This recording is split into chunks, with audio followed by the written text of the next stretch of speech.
Баршаңызға сәлем. Сіздерге бүгін балаға жастық керек пе деген сұраққа жауап айтатын боламын. Алдымен осы видеоға лайк басып, каналға тіркелейік. Алдымен жаңа туған сәбиге жастық керек пе? Барлық мамандар балаға 2 жасқа дейін жастық керек емес деген пікір білдіреді. Одан бөлек дәрігерлер мен ортопедтер жастық баланың омыртқасының қисық дамуына себеп болуы мүмкін дейді. Есте болсын, бала үшін қауіпсіз ұйықтайтын орын, артық заттар қойылмаған бос төсек болу керек. Дегенмен, ерекше жағдайларды да ескеру керек. Омыртқасында мәселесі бар, басы немесе мойны қисайған балалар үшін арнайы жастықтар қолданылады. Мұндай жастықтар балаға ыңғайлы әрі ұйықтауына жақсы жағдай жасап, дененің белгілі бір қалпын сақтап тұрады. Сондықтан жастық қолданбас бұрын дәрігермен ақылдасқаныңыз дұрыс болады. Енді коляскада жастық қолдану. Заманауи коляскаларда жастықты пайдаланбай-ақ баланың басын көтеріп тұратын мүмкіндігі бар. Бірақ қыс мезгілінде баланың қалың киіндіретін болғандықтан, баланың басы аяқ деңгейінен төмен жатуы мүмкін. Мұндай жағдайда баланың басын көтеріп тұратын бір нәрсе төсеу керек.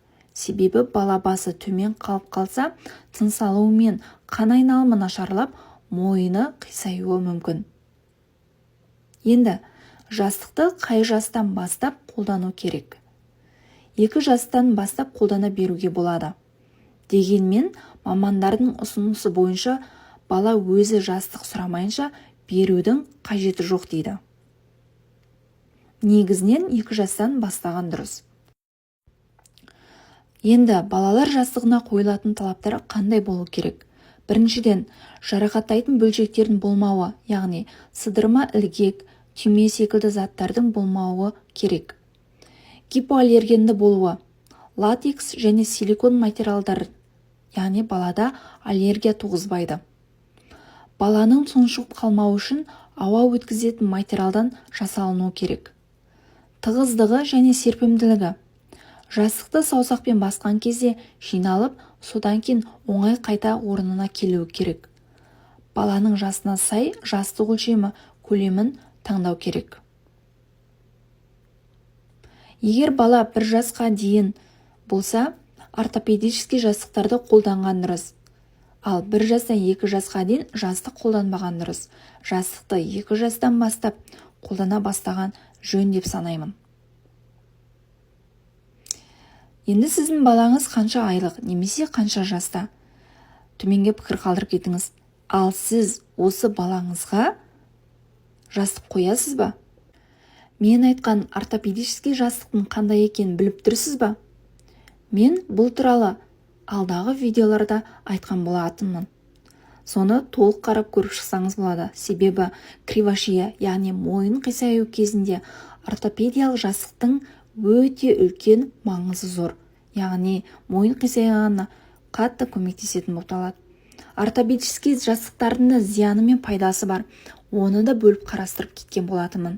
Сондықтан жастықты таңдар кезде оның пайдасына қарай жүгінейік. Зиян әкелмеу керек. Балаға біз ең жақсысын таңдап беру керекпіз.